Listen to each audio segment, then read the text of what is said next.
The principles I'm going to teach now apply during the holidays specifically because there's so much increased crime, but they apply all year round, and we should keep these things at the forefront of our minds as we go through our daily life.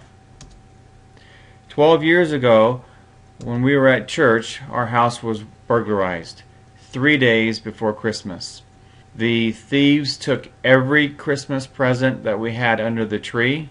They took everything for the stockings. Then they came into my office and they took the computers. They took all my client information. They took my wife's computer. They took all of our family history that had been done on the computer. They took clothing. They took everything. When we came home from church, we saw my daughter's TV sitting on the driveway in the rain.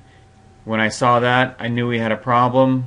I told everybody to wait in the car. I went and checked, and sure enough, we had been robbed. We have never gotten over that experience. That trauma remains with each of us in our family and probably will for the rest of our lives. For a thief, this is a target-rich environment. Again, while at church and during church, my car was broken into. I had my Garmin GPS mounted with the windshield mount. I'm sure it just took a few seconds to break the driver's side window, reach in, grab the Garmin, and leave. So I want to pass on some things that I think are very important for your personal safety and your home safety. Holiday season can be a wonderful time of year. You're thinking of family and friends, and you want to do your part in making that a great experience for them too. Unfortunately, it's a great time of year for thieves and assaults. As the holiday season comes up, so does the crime, all throughout the United States and I'm sure throughout the world. This video is to help you to be prepared so that you don't end up as a statistic. Let's talk about personal safety first. This next slide is going to be the most important slide in the entire presentation, and that's simply about being aware. If you're aware of your environment, you can remove yourself or not place yourself in harm's way. Let's take a look at the color code of awareness. For most people and in most situations throughout the day, we live in white.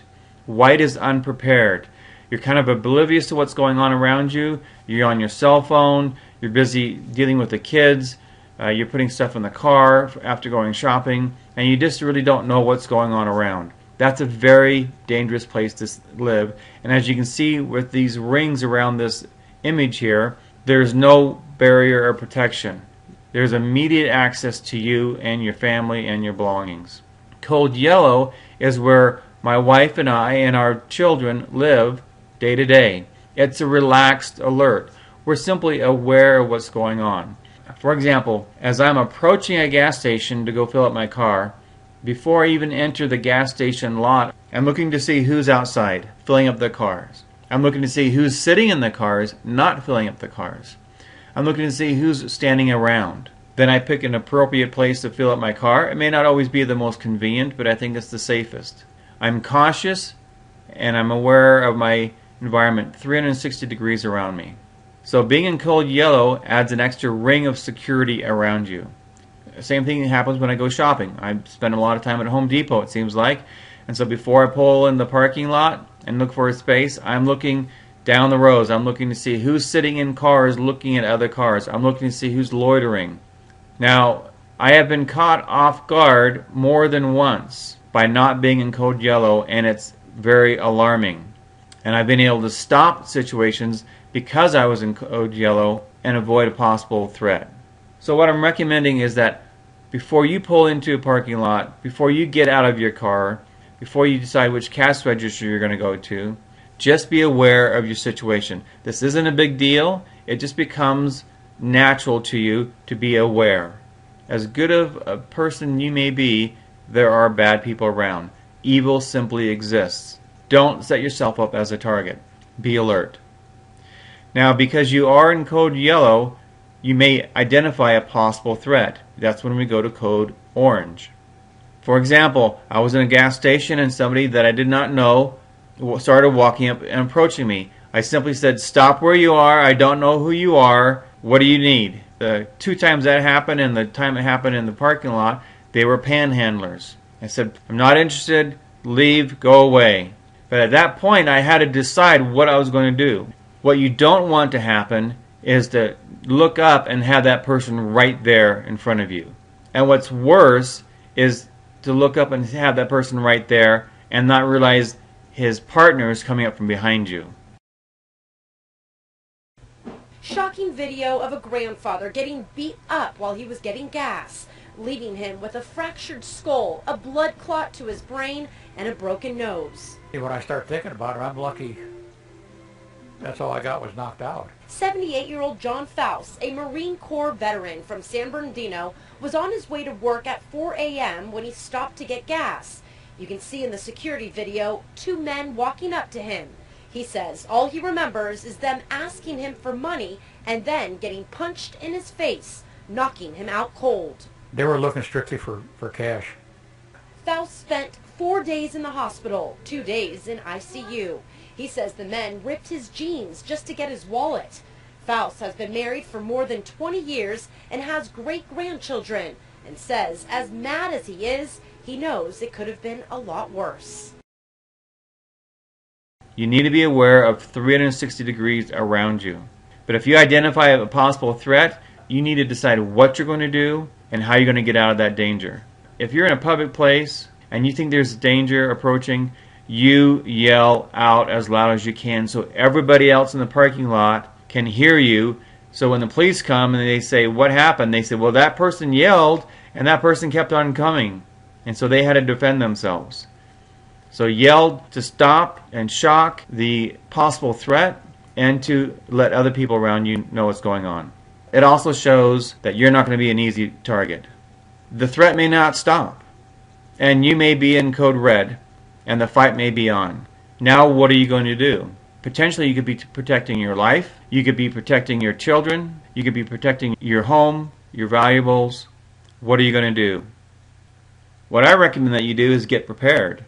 And whether it's taking a self-defense class, my children right now are taking a Krav Maga Israeli self-defense course. I highly recommend Krav Maga. I don't necessarily recommend martial arts for self-defense. Talk to your police department, talk to your women's group. I'm sure there are courses that you can take very inexpensively or at no cost that you can get training to be able to protect yourself, especially as a woman. You may have to spend some money on some self-defense classes, but you know what? We spend hundreds if not thousands of dollars every year on insurance for our home, our property, our cars. Why not spend some money on yourself for self-defense for you and your family? When the time for action has arrived, the time for preparation is over. And that's why you hear me say, if ye are prepared, ye shall not fear. Preparation comes before action is needed. So please take the time to prepare now before you find yourself in a situation where you need the skills that you should have learned and you wanted to learn. As a mother, what are you willing to do to protect or save the life of your child? Most mothers will say, I'll do anything. Well, does doing anything mean taking the courses you need to take now before your child is in danger? It should, because doing anything without any skill set, tools, or knowledge is not going to be as productive or as safe for you or your family. Unfortunately, if you find yourself in a situation before you get some training, what are you going to do? Well, my personal recommendation is whether you're a man or a woman, never punch somebody. It's a waste of energy and effort, especially if you're a woman. If you can't get an exit and get out of harm's way, and you know a fight's going to be on, you get to them as fast as you can, and you grab their face, and you start gouging, scratching, biting, pulling, ripping, tearing, kneeing, and doing as much pain and injury as possible as quickly as possible, inflicting so much pain on that assailant that they are no longer interested in attacking you. When they step back and you've created a window of opportunity to leave, leave. Get in your car, get out, turn around and run. Again, you're yelling, screaming, and being as loud and vocal as possible during that whole experience. That should not last more than a few seconds. We all have enough energy and adrenaline to take care of that in that short period of time and then get out of harm's way. In my opinion, a better option would be carrying a non-lethal instrument. Here, you can get in multiple colors and different designs, tactical pens. This is a much easier way, takes much less skill than biting, clawing, kneeing, gouging, ripping, and so forth. I will have a couple links below to the tactical pens that my wife and I have chosen to carry on us at all times. Now the great thing about a tactical pen, it indicates that you have chosen to defend yourself in a non-lethal manner if possible. When you draw this pen out, I recommend that you still go for the face and the throat. So when you're in code orange, this is when you pull the pen out. So when the fight is on, you are ready. I'll have a couple links below this video on two very good training videos.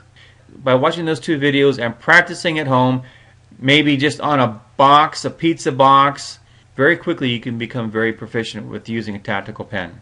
The nice thing about a tactical pen is that it's legal in all 50 states and in all countries. So if you're traveling or you live in a state where you can't have a concealed carry license, you can take this with you on airplanes, you can take this with you on public transit, you can carry it with you at all times because it is a pen.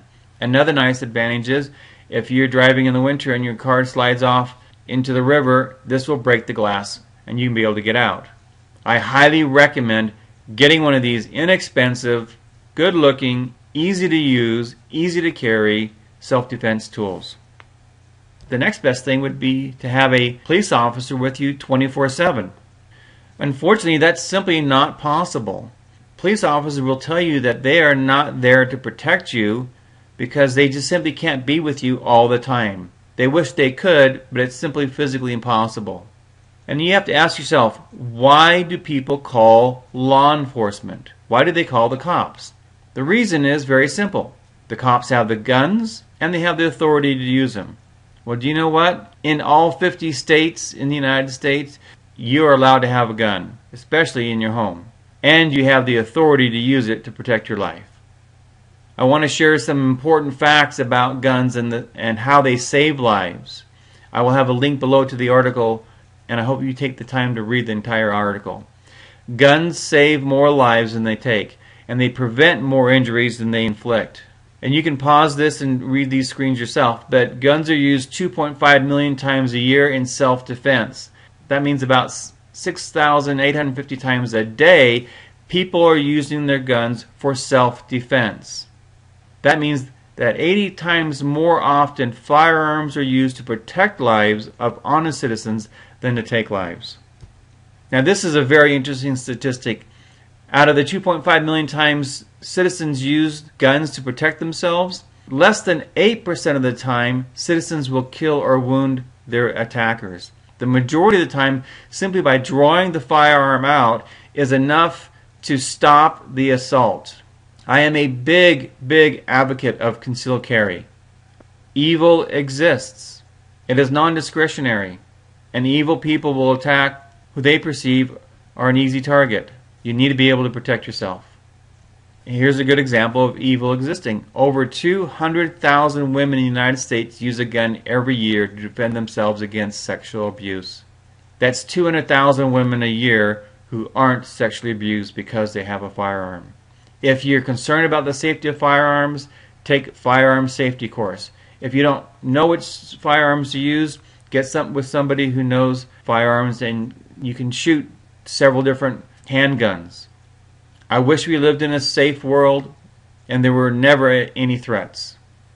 Unfortunately, that's not the case. So please take the measures that you need to make sure that you and your family are safe. Let's talk about home security for a moment. Again, stop this presentation anytime and just read all the information here. But crime happens.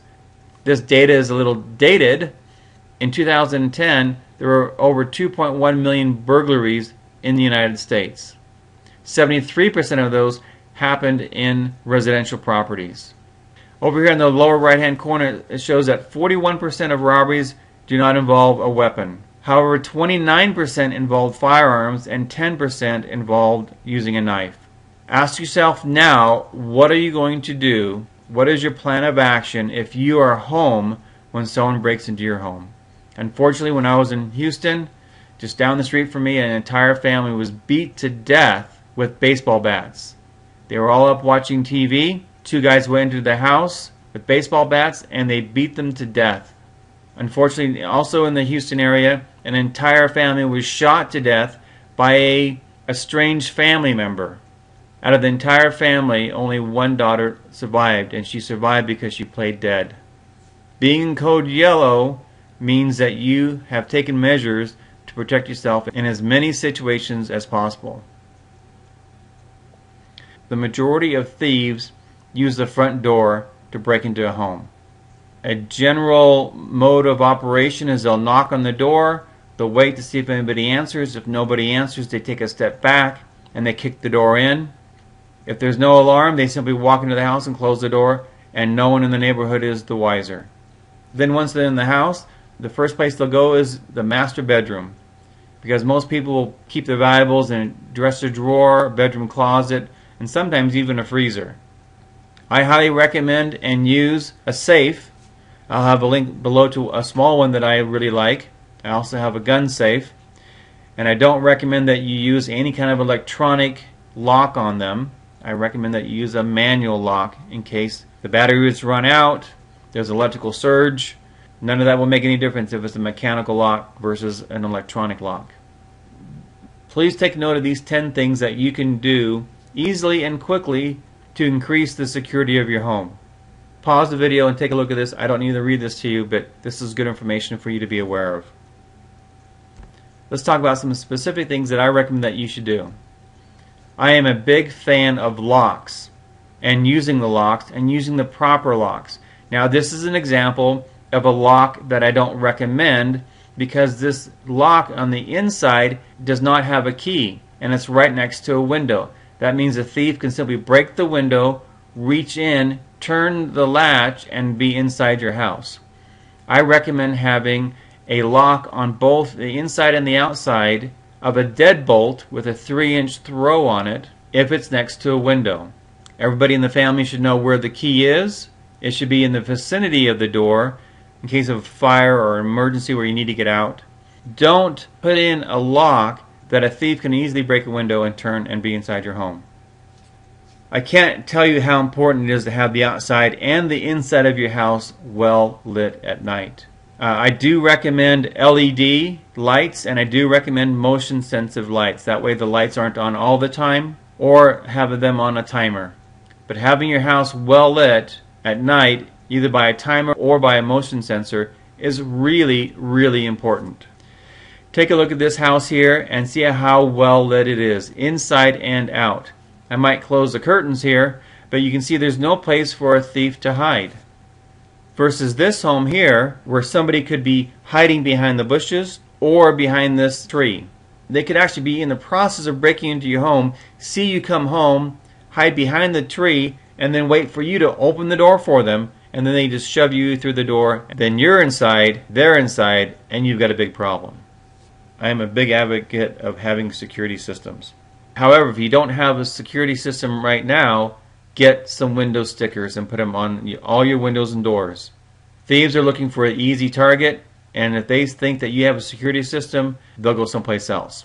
I'll have a link below to some very inexpensive window stickers that you can use to help thwart a possible burglary. Whether you live in an apartment or a home, there is no reason not to have a security system.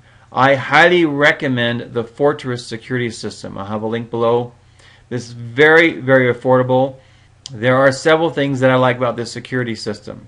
The first thing is that it is wireless. I like wireless because if you live in an apartment and you don't want to run wires, you simply stick up the wireless contacts and you've got a security system.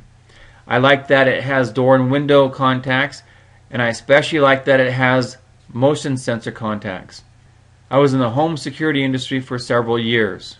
What we found is that burglars would kick in the door, and if there was a security system there and the alarm would go off, they would hide for about 5 minutes until the alarm went off, and then they'd go in the house.